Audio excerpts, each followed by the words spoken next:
오늘은 종려주일입니다. 그리고 종려주일이고 또 고난주간의 시작이기도 하죠.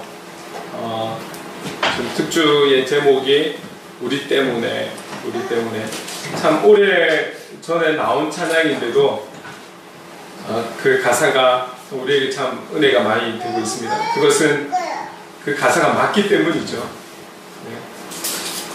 아무리 세월이 흐르고 10년, 20년 후에 저 찬양을 듣는다 할지라도 우리는 아마 은혜가 될 거예요.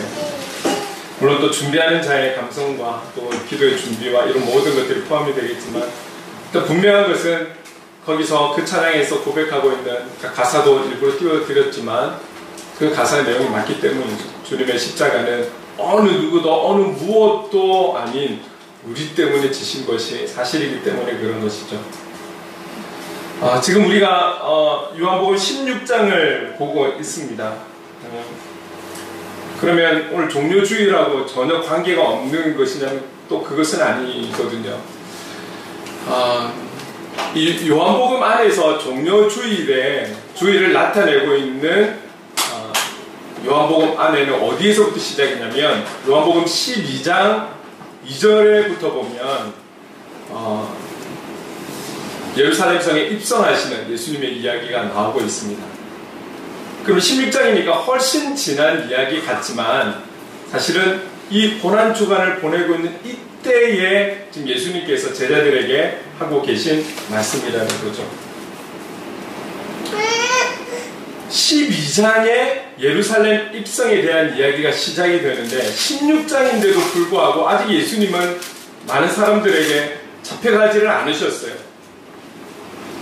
사실 오늘 예루살렘에 입성하신 예수님은 목요일에 제자들과 함께 최후의 만찬을 보내게 되죠. 그리고 금요일에는 십자가에 못 박혀 죽으시는 거예요. 그리고 다음 주일에는 부활절을 맞게 되는 것이죠. 그렇게 따지고 보면 며칠 되지 않는 그 예루살렘 성 안에서의 시간 속에 지금 이 제자이자 저자인 사도 요한은 12장에서부터 16장까지 적지 않은 부분을 지금 예수님의 예루살렘 성 안에서의 제자들과의 관계 속에서 말씀하시는 그 내용을 집중적으로 기록하고 있다는 거죠. 적지 않은 내용을 요한복음 전체에 비해서는 적지 않은 내용을 기록하고 있다는 거예요. 그만큼 사도 요한은 여기 주시는 말씀에 집중하고 있다는 것을 볼 수가 있는 것이고 우리는 그 많은 말씀 중에 한 부분을 지금 같이 나누고 있는 것이죠. 최근에 나누었던 성령님에 대한 이야기라든지 이런 모든 것들이 지금 예루살렘 성에 이제 막 입성하신 예수님께서 제자들과 함께 나누는 그런 내용 중에 한 부분인 것입니다. 자, 그렇다면 우리가 잠시 종려주일에 대해서 생각해 볼 때 예수님의 이 예루살렘 입성에 있어서는 사실 예수님께서 내가 언제 이렇게 들어갈 터니 너희들 준비해 하고 들어가신 건 아니죠. 하나님의 때가 되었기 때문에 그 말씀에 의해서 나귀 새끼를 타고 들어가시는 거예요. 그런데 이 예루살렘으로 들어가신다는 이야기를 어떻게 들었는지 이 소문이 참 빨라요. 발 없는 말이 이래 참 빠른 거예요. 그래서 많은 사람들이 이 예수님의 예루살렘 입성을 지금 나와서 환호하고 맞이하고 있는 장면들. 여러분 우리가 영화도 보고 했지만 이렇게 입성하신다 생각하면 머리에 좀 상상이 드시죠. 근데 많은 사람들이 그냥 나오지를 않아요. 여기에는 들고 나온 도구가 있는데 종려나무 가지라는 거예요. 그냥 환호성 치는 것이 아니라 이 종려나무 가지를 막 흔들면서 환호하면서 또 어떤 사람들은 길에다가 자기들의 겉옷도 깔아놓고 그 종려 가지도 던지며 깔아놓으면서 그 길 위로 주님께서 지나가시기를 이끌고 있는 거예요. 환호하면서 그 장면만을 생각하면 얼마나 참 멋있는 장면입니까? 근데 우리가 잘 알고 있듯이 이 종려나무는 평화를 상징하는 나무라는 거죠. 그리고 이들이 호산나를 외쳤던 이 호산나라는 단어는 주여 우리를 구원하소서. 사람들이 지금의 현재의 삶에 만족한다라면 그 누군가에게, 그 어떤 인기 있는 자에게 바라는 부분이 적당하지, 이렇게 우리를 구원하소서까지 하면서 환호하지는 않을 거예요. 이들에게는 어려운 문제가 있고 어려운 삶의 현실이 있기 때문에, 그리고 지금까지 약 3년이라는 시간 동안 예수님의 사역에 대한 그 현장에 대한 이야기를 많은 사람들이 참 듣고 놀라워했을 것입니다. 그 주님께서 그들이 있는 예루살렘 성 안으로 들어오신다고 하니 이분이 정말 우리에게 그 평화의 상징인 종려나무 가지를 흔든 것처럼 우리에게 평안을 줄 수 있는 왕, 그리고 우리를 정말 구원할 수 있는 이 어려운 현장과 현실에서의 삶에서 구원해 줄 수 있는 그런 왕, 그런 왕의 입성을 기대하면서 그들이 환호하고 있는 것이죠.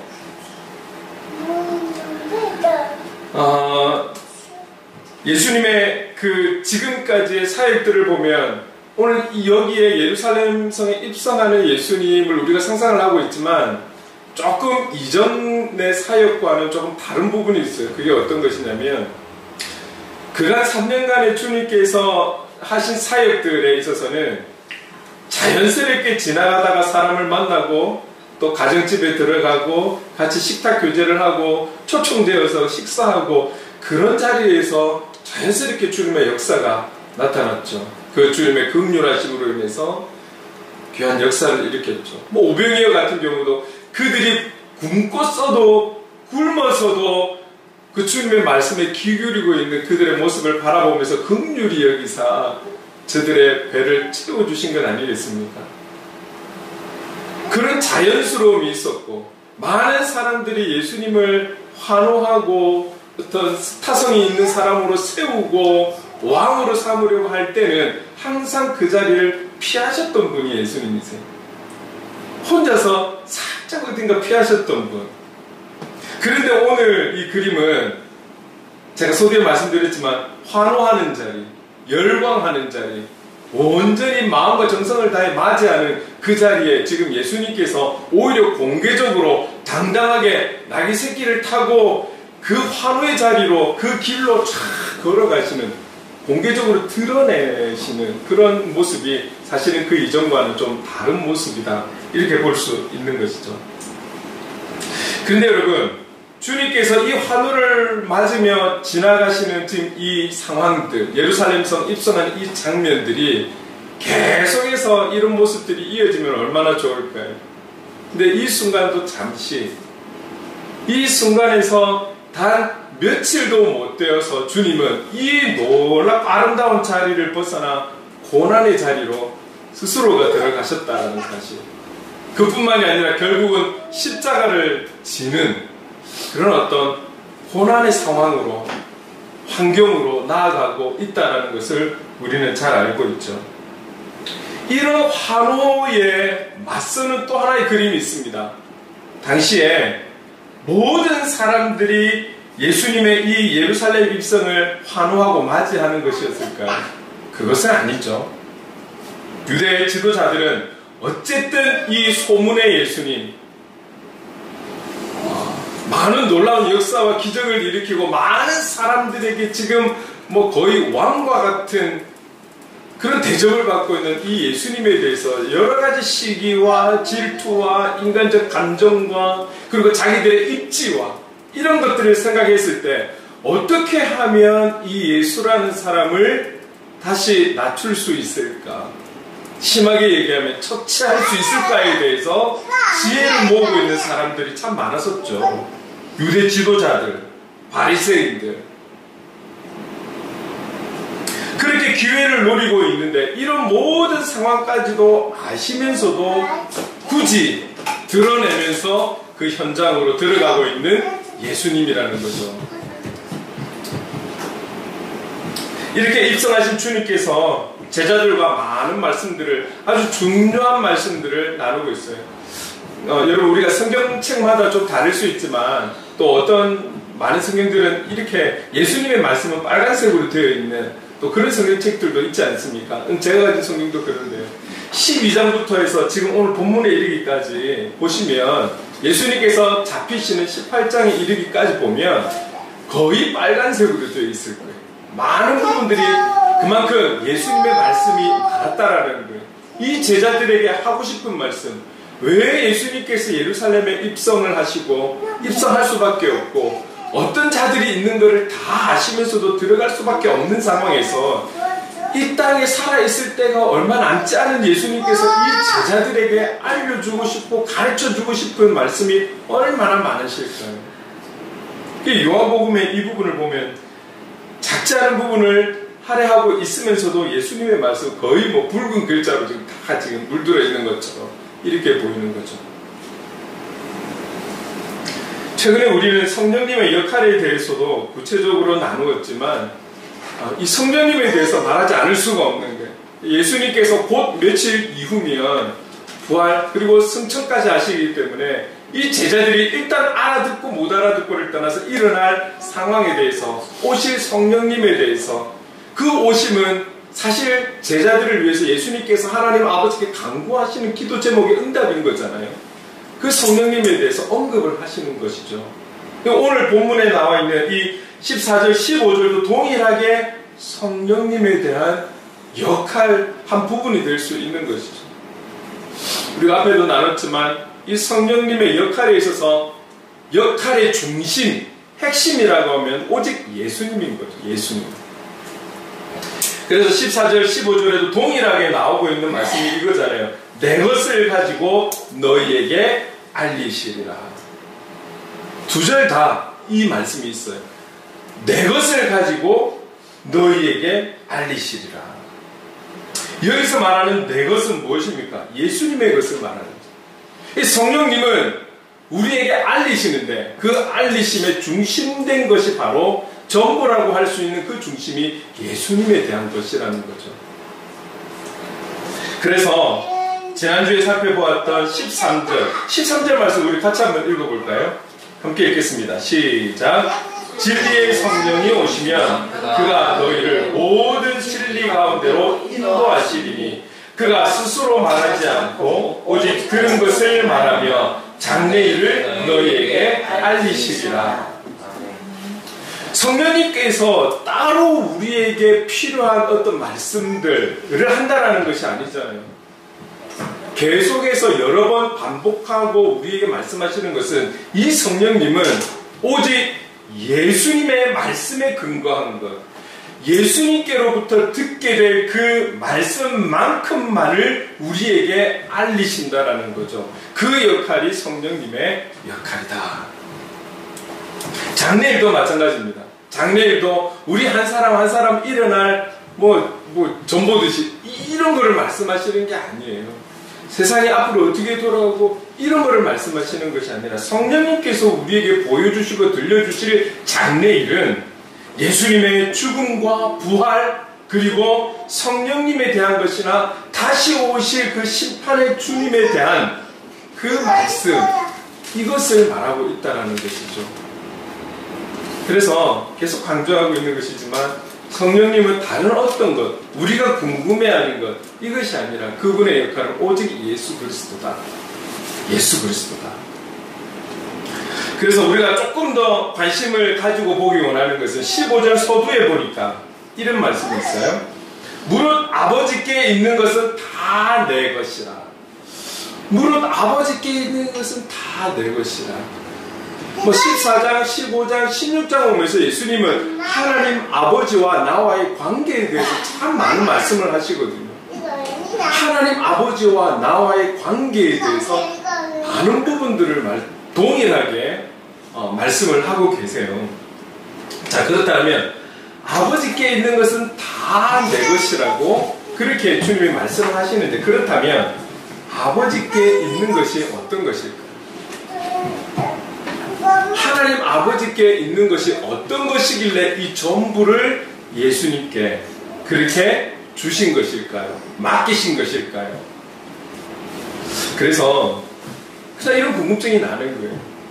근데 여러분, 제가 이 자리에서 아마 할 수 있는 표현이 이걸 거예요. 하나님이 가지신 전부. 왜냐? 우리 다 모르잖아요. 하나님에 대해서 다 모르잖아요. 모르기 때문에 그분이 무엇을 얼만큼 어떤 것을 가지는지 우리는 도대체 아마 상상할 수가 없을 거예요. 그런데 오늘 주님은 하나님께서 그 아버지께서 나에게 다 내게 주셨다. 이렇게 표현하고 있는 것입니다. 근데 이것을 성경에서도 우리가 다 찾을 수 없지만 오늘 요한복음 안에 있는 하나님 아버지께서 예수님께 맡긴 것이 우리 무엇인가를 조금 한번 살펴보려고 해요.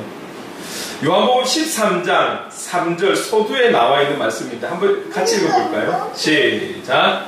예수는 아버지께서 모든 것을 자기 손에 맡기신 것과, 주님이 제자들에게 말씀하시는 거예요. 아버지께서 모든 것을 나에게 맡기셨다. 나의 손에 맡기셨다. 하나님께서는 예수님의 손에 하나님 아버지의 모든 것을 맡기셨다라는 거죠. 이 부분을 제가 보면서 여러분 이런 찬양 혹시 아실까요? 주님 손에 맡겨드리리 나의 삶 하면서 이렇게 고백되어지는 이런 찬양이 있어요. 이 주님 손에 우리의 모든 것을 맡기겠다라는 거죠. 하나님 아버지께서 그 하나님 아버지의 모든 것을 맡기신 그 주님의 손에 우리의 삶도 하나님께 맡기겠다는 그 고백인 거잖아요. 찬송가에도 보면 여러분 405장에 보면 주의 친절한 팔, 조금 손, 팔, 굳이 구분한다면 다를 수 있겠지만 같이 연결되어진 곳이잖아요. 주의 친절한 팔에 안기세, 그 크신 팔에 안기세, 주의 팔에 하나님 아버지께서 모든 것을 맡기신 그 주님의 손에, 그 주님의 팔에 우리가 안기자. 그런 고백인 거잖아요. 그 외에도 다른 많은 찬양이 있겠지만 어쨌든 오늘 이 구절을 통해서 우리에게 한 번 더 말씀하시는 것은 하나님의 그 모든 것을 주님의 손에 맡겼다라는 것이죠. 여러분 우리가 아마 기도하면서도 개인적으로 기도할 때도 이런 표현들 많이 할 거예요. 주님의 손으로 우리를 만져주옵소서. 주님의 피 묻은 손으로 우리를 만져주시고 우리의 마음을 만져주시고 우리에게 친히 안수하여 주시고 주님의 손을 의지하고 있는 고백들을 많이 하고 있다라는 것이죠. 그게 잘못된 것이 아닙니다. 그죠? 성경적이라는 것이죠. 또 한 군데를 찾아보겠습니다. 요한복음 5장 22절 함께 읽겠습니다. 시작. 아버지께서 아무도 심판하지 아니하시고 심판을 다 아들에게 맡기셨으니, 하나님께서는 심판하지 않으시고 이제 예수님께 그 모든 심판의 역할들, 권위를 다 맡기셨다는 심판하는 권세를 다 맡기셨다라는 거예요. 이런 질문을 여러분께 한번 드리고 싶어요. 여러분 찬양 중에 이런 찬양이 있어요. 마라나타 주 예수여 어서 오시옵소서. 마라나타라는 뜻이 그거잖아요. 주 예수여 어서 오시옵소서. 이거는 세상 사람들이 부르는 것이 아니라 믿는 자들이 부르고 있는 고백인 것입니다. 하나님 앞에 주님 어서 오시옵소서. 마라나타. 여기서 질문이 이거예요. 제가 드리는 질문. 이 찬양으로 고백하는 지금 이 순간에 주님이 정말 오기를 원하세요? 정말 주님께서 지금 이 순간에, 이 찬양을 드리는 그 순간에 주님이 다시 오시기를 원하십니까? 이거 한번 잘 생각해 보셔야 돼요. 이건 정답이 없어요. 그죠? 여러분들이 한번 질문해 보세요. 이 찬양을 알고 드리는 내가 이 찬양의 가사에 맞는 마음을 정말 가지고 있는 것입니다. 왜 제가 이런 질문을 드리냐면, 여러분, 하나님 아버지께서 심판을 다 예수님께 맡기셨어요. 심판을. 그러면 지금 우리가 마라나타 주 예수의 오시옵소서는 심판의 주님으로 오시는 거예요. 이미 초림의 예수는 다녀가신 거잖아요. 초림의 예수는 정말 우리의 영혼을 구원 때문에, 그 영혼의 구원 때문에 오신 것이라면, 이제 우리가 부르는 마라나타 다시 오실 예수님은 심판의 주님으로 오시는 거예요. 이 심판에서 어서 오시옵소서라고까지 고백할 정도의 준비가 되신 건가요? 여기서 답이 이거다 저거다라고 말씀드릴 수 없어요. 여러분들이 한번 돌아보시고 생각해 보셔야 되는 것이죠. 그런데 저는 이렇게 권면드리고 싶어요. 주님이 어서 오시고 더디 오시고는 그분의 역할인 것이죠. 그분의 뜻인 것이죠. 우리가 더디 오시라 어서 오시라라고 표현할 자격은 없는 죄인들인 것이죠. 그렇다면 저는 이렇게 말씀드릴게요. 오실 주님에 대한 다시 오실 18인 주님으로 오실 그 주님보다는 오늘 지금 나와 함께 하시는 성령 하나님, 이 성령 하나님의 인도하심에 순종할 수 있는 저와 여러분 될 수 있기를 간절히 소망합니다. 그 성령님께서 오늘 하루 나와 함께 동행하시며 그 인도하심 속에 민감하게 반응하면서 정말 우리가 얼마나 하루라는 시간을 보내면서 관계하고 일을 하고 나 혼자 은밀하게 보내는 그 모든 상황 속에서 성령께서 인도하신 대로 우리가 얼마나 순종하며 살고 있을까요?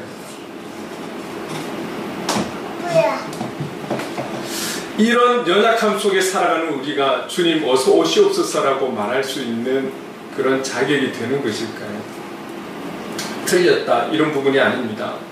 너무나 조심스럽다라는 말씀을 드리는 거예요. 분명한 건 다시 오실 주님은 심판의 주로 오신다는 거예요.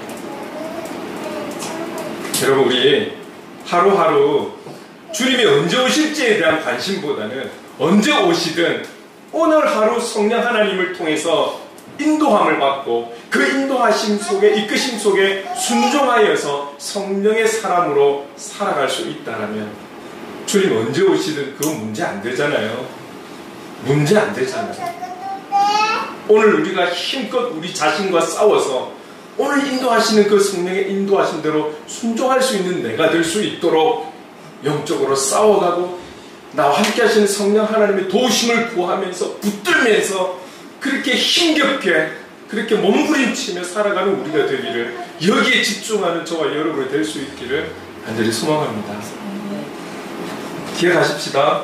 우리 주님은 하나님의 그 모든 심판권을 가지신 분이라는 것을 기억하셔야 됩니다. 요한복음 10장 37절 말씀도 같이 한번 보겠습니다. 시작. 만일 내가 내 아버지의 일을 행하지 아니하거든 나를 믿지 말려니와. 아주 당당하시죠. 믿지 마. 내가 하는 그 모든 것들이 하나님의 뜻대로 하는 것이 아니라면 나 안 믿어도 돼. 분명하게 말씀하고 있는 거잖아요.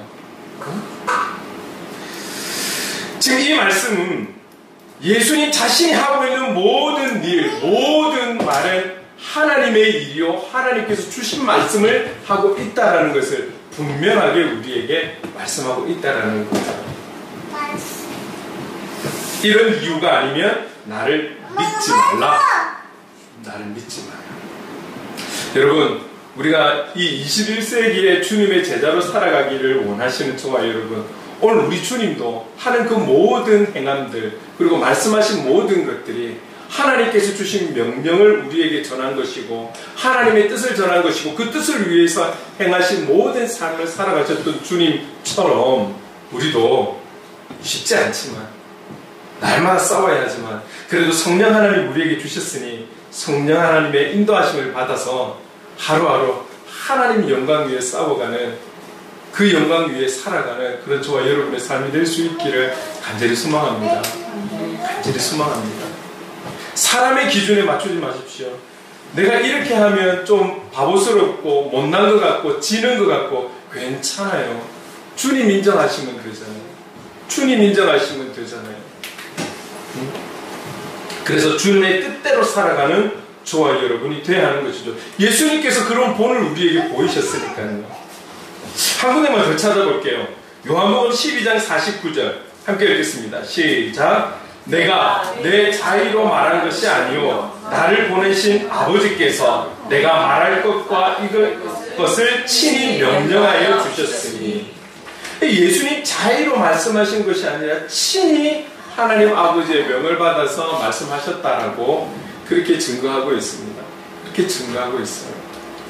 그래서 지금 몇 가지를 같이 나눴지만 결론적으로 예수님은 하나님의 모든 것을 받으신, 그 손에 받으신 그런 주님이라는 사실인 것이죠. 그래서 성령님께서 우리에게 알리시고 말씀하시는 것은 곧 무엇입니까? 예수님의 말씀이고, 이것은 하나님의 말씀이다. 예수님께서 하시는 모든 일은 결국 하나님의 일이다. 여기에 대해서 성령님은 우리에게 말씀하시고 보여주시고 들려주시고 경험하게 하시는 것이죠.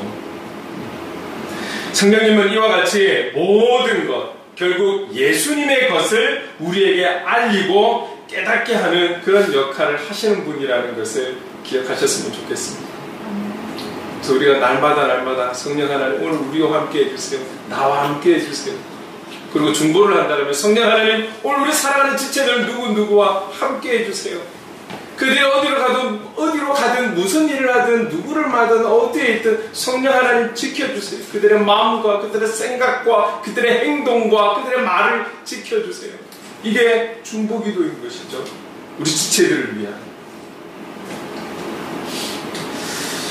오늘 우리는 종려주일을 맞으면서도 고난주간을 보내게 되었습니다. 매년 이때에 맞는 고난주간이죠. 예수님의 그 예루살렘 입성은 수많은 사람들이 종려나무 가지를 흔들고 그 가지를 길에 깔고 그들의 중요하게 여기는 겉옷을 길에 깔고 그렇게 예수님을 맞이하고 있습니다. 비록 그 모든 행위들에 나타내는 의미는 정말 그들에게 참 평안을 주고 우리를 구원해 주기를 원하시지만 사실 그들의 속내는 그들의 지금 당한 현실에서 벗어나고 싶은 마음인 거잖아요. 힘들고 어려운 현실에서 벗어나고 싶은. 그래서 3년 동안의 예수님의 기적을 보았을 때 많은 것들을 채워주시고 고쳐주시고 공급해주신 그 예수님이 정말 지금의 우리의 현실을 구원하게 하셔서 우리가 편하게 먹고 살고 자고 그렇게 살아가기를 원하는 인간적인 욕망이 그 안에 숨어있는 것 아니겠습니까? 그러나 현실적인 힘이 되어주지 못하지만 며칠 지나지 않아 예수님은 고난의 길로 들어가게 되지만 그래서 사람들이 볼 때는 많은 사람들이 실망하게 되겠지만 그럼에도 그들이 알 수 없는 그들이 상상할 수 없는 놀라운 선물을 가지고 사실은 고난의 길로 들어가시는 것이죠. 어느 누구도 앞으로도 어느 누구도 감당할 수 없는 그 십자가의 길을 주님은 지고 가시는 그 기간이 이 기간이 되는 것입니다. 2023년 이 고난주간을 통해서 우리 각자에게 주시는 은혜들이 분명히 있을 거라고 저는 믿습니다. 그 내용이 무엇이 될지는 알 수 없지만 은혜를 주시고 깨닫게 하시고 들려주시는 그 성령님께서 내 것, 예수님의 것으로 여러분에게 알려주실 것입니다. 깨닫게 하실 것입니다. 보게 하실 것입니다. 경험하게 하실 것입니다. 저는 그 성령님을 기대하는 거예요. 고난주간을 보내는 우리의 삶은 변함없이 여러분들 출근하셔야 됩니다. 장사를 하셔야 됩니다. 학교를 가셔야 됩니다. 그런 상황이지만 오늘 우리의 마음이 조금 더 성령님께 민감하게 반응을 하면서 기대하며 나갈 때에 성령님은 하나님 아버지의 것이자 예수님의 것, 오직 주님께 들은 것을 우리에게 말씀하시고 알려주실 것입니다. 개인적으로 받게 될 은혜가 다르고 다양할 거예요. 그렇다 할지라도 오늘 우리 모두는 이때를 통해서 동일하게 기억하고 묵상해야 될 것이 있다면 십자가입니다. 십자가. 우리가 동일하게 삶 속에서 열심히 살아가면서도 오늘 우리의 마음속으로 주님의 그 십자가를 묵상해가고 우리의 마음만큼은 그 주님의 십자가, 예수님의 십자가 앞에 있을 때에, 그래서 묵상하며 나아갈 때에, 그 십자가를 기대하며 나아갈 때에 성령님은 각자에게 합당한 주님의 음성을 들려주실 줄로, 은혜를 주실 줄로 저는 그렇게 믿습니다. 그리고 그 십자가 앞에 있는 우리에게 알게 하시고 깨닫게 하시는 그 은혜를 아멘으로 받고 순종하며 나갈 때에 그 이후에는 주님께서 우리를 통해 또 다른 새로운 올 한 해 이루어 가셔야 될 하나님의 일들을 우리를 통로 삼고 일해 나가실 것이라고 저는 믿습니다. 이 고난주간 비록 교회적으로 우리가 특별 새벽 기도회나 특별한 행사를 하지 못하지만 우리가 있는 그 현장에서 지금 현재 함께하고 있는 하숨 하나님의 숨결을 통해서 그리고 묵묵히 우리가 성령님을 의지하며 주님의 고난에 마음으로 동참하고 예수님의 십자가를 묵상해 갈 때 우리 성령 하나님께서 우리 각자에게 이때에 맞는 수십 년을 이 기간을 맞지만 또 다른 오늘 우리에게 새로운 메시지로 깨닫게 하시고 그런 하나님의 사람으로 복음의 사람으로 삶의 예배자로 살아갈 수 있도록 그런 말씀을 우리에게 주실 줄로 은혜를 주실 줄로 믿습니다. 이 한 주간 주님의 그 은혜 가운데 정말 큰 공급함을 받고 하나님의 영광을 위해 살아가겠노라고 올해 우리가 가지고 있는 표현처럼 복음의 사람, 삶의 예배자로 살아가겠노라고 오늘 십자가 앞에서 성령께서 주시는 은혜를 가지고 결단하며 나갈 수 있기를 주님의 이름으로 축원합니다. 우리 오늘 이 말씀들을 기억하면서 찬송가 150장 같이 찬송했으면 좋겠습니다.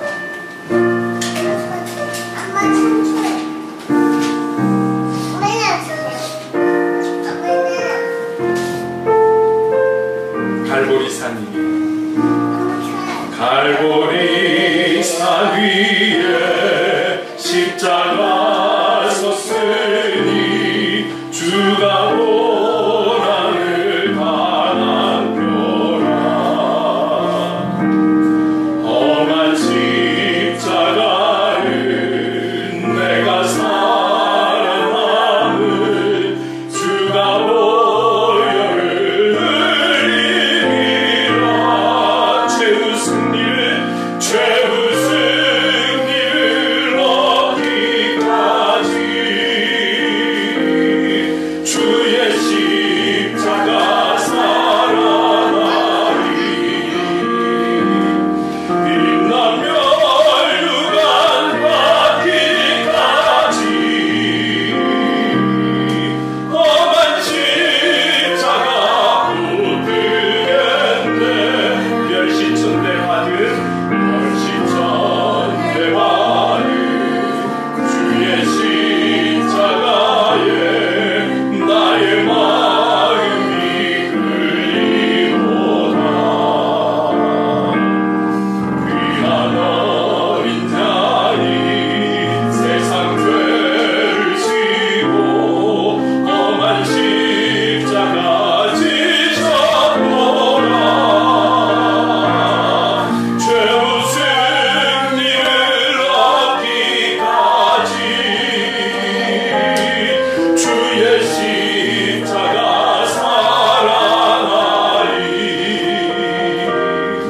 빛나며 유관 받기까지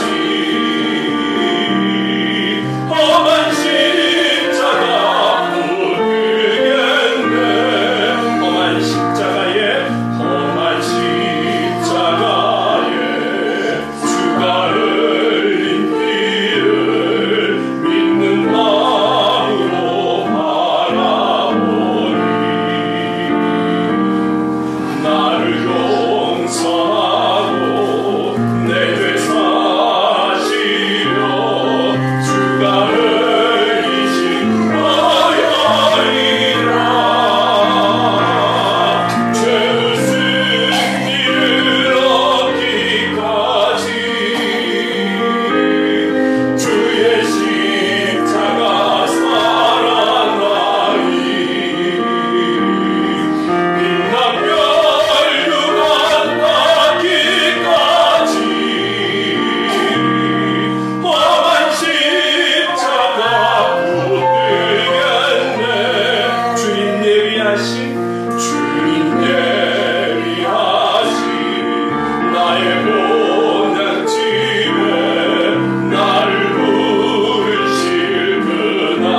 우리 안에 계신 성령님께서 우리를 온전히 주장해 주시기를 원합니다.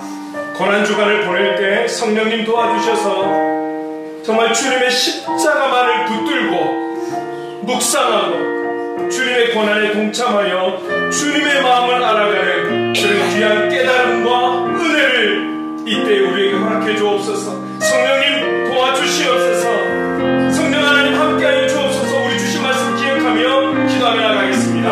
사랑하는 많으신 하나님 아버지 감사합니다. 우리 성령님은 정말 내 것, 우리 주님의 것, 그것만을 우리에게 말씀하시고 보여주시고 듣게 하시고 알게 하시는, 깨닫게 하시는 줄을 믿습니다. 주님, 이 종료주의를 맞아 이제 시작되는 이 고난주간을 저희들이 하는 우리 삶의 현장에서 하나님 아버지 보낼 때에 우리가 더 성령 하나님 앞에 민감하고 그 하나님 아버지 음성에 귀 기울이며 정말 성령 하나님의 옆에 인도하신 속에 우리가 십자가를 바라보며 하나님 그 앞에 우리가 하나님 아버지 멈춰서 그 앞에서 하나님 아버지 십자가를 묵상하며 나갈 때에 오늘 하나님 아버지 수십 년 동안 우리가 하나님 이 고난주간을 보냈지만 또 하나님 아버지 우리에게 주시는 메시지가 있을 줄을 믿습니다. 우리가 하나님 잊어버리고 잃어버린 우리의 하나님 기억나게 하시고 하나님 이때를 통해서 우리가 다시 회복되어야 될 것을 깨닫게 하시고 알게 하시고 주님의 메시지를 성령님을 통해서 우리가 깨달아 들을 수 있는 이 은혜의 시간 되게 도와주시옵소서. 그래서 이 고난주간 날마다 주님 앞에 서서 그 십자가 앞에 서서 하나님 아버지 주님 오시는 그날까지 우리가 복음의 사람으로 살아가겠노라고 삶의 예배자로 살아가겠노라고 하나님 결단을 하나님 앞에 거듭하는 그래서 작정하며 나가는 이 은혜의 시간이 되게 하옵소서. 주님의 마음을 알기를 소망하고 주님의 뜻을 위해 살아가겠노라고 결단하는 은혜의 이 한 주간이 될 수 있도록 주님 함께하여 주옵소서.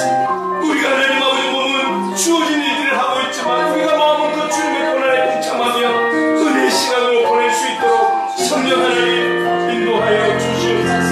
이때 허락하신 은혜를 우리 한 사람 한 사람에게 인도하여 주시옵소서.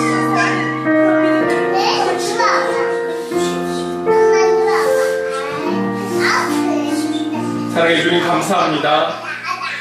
2023년 고난주간을 보내는 저희들 성령님께서 모든 진리 가운데로 인도하사 하나님의 마음을, 예수님의 마음을 깨달아 하나님의 뜻을 이루기 위해 또 한 걸음 내딛는 저희가 될 수 있도록 인도해 주옵소서. 어려운 시대 속에서 예수님의 십자가를 더욱 붙들고 묵상하며 그 십자가를 통해 주신 은혜로 정말 복음의 사람, 삶의 예배자로 살아가기 위해 결단을 거듭하는 그리고 실천하는 우리가 될 수 있도록 인도해 주시옵소서. 크신 은혜로 인도해 주실 주님을 찬양합니다. 성령님 도와주시옵소서. 예수님의 이름으로 기도드립니다. 아멘. 우리 다 함께 자리에 일어나서 찬송가, 오늘은 찬송가 145장 찬송하겠습니다. 오 거룩하신 주님, 그 선하신 머리 조롱과 욕에 쌓여 가시만 쓰셨네. 아침에 처럼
그리스도의 한량없는 은혜와 하나님 아버지의 무한하신 사랑하심과 성령님의 감화 감동 역사 충만하심이 우리를 모든 진리 가운데로 인도하시는 진리의 성령님으로 말미암아 고난주간을 보내는 우리에게 십자가를 통해 날마다 주실 그 은혜를 기대하며 날마다 그 은혜로 세상 속에서 복음의 사람, 삶의 예배자로 살아가길 결단하기 원하는 이 자리에 함께하는 모든 하나님의 사람들과 행복을 그리는 교회 위에 영원토록 함께 하시기를 간절히 축원하옵나이다.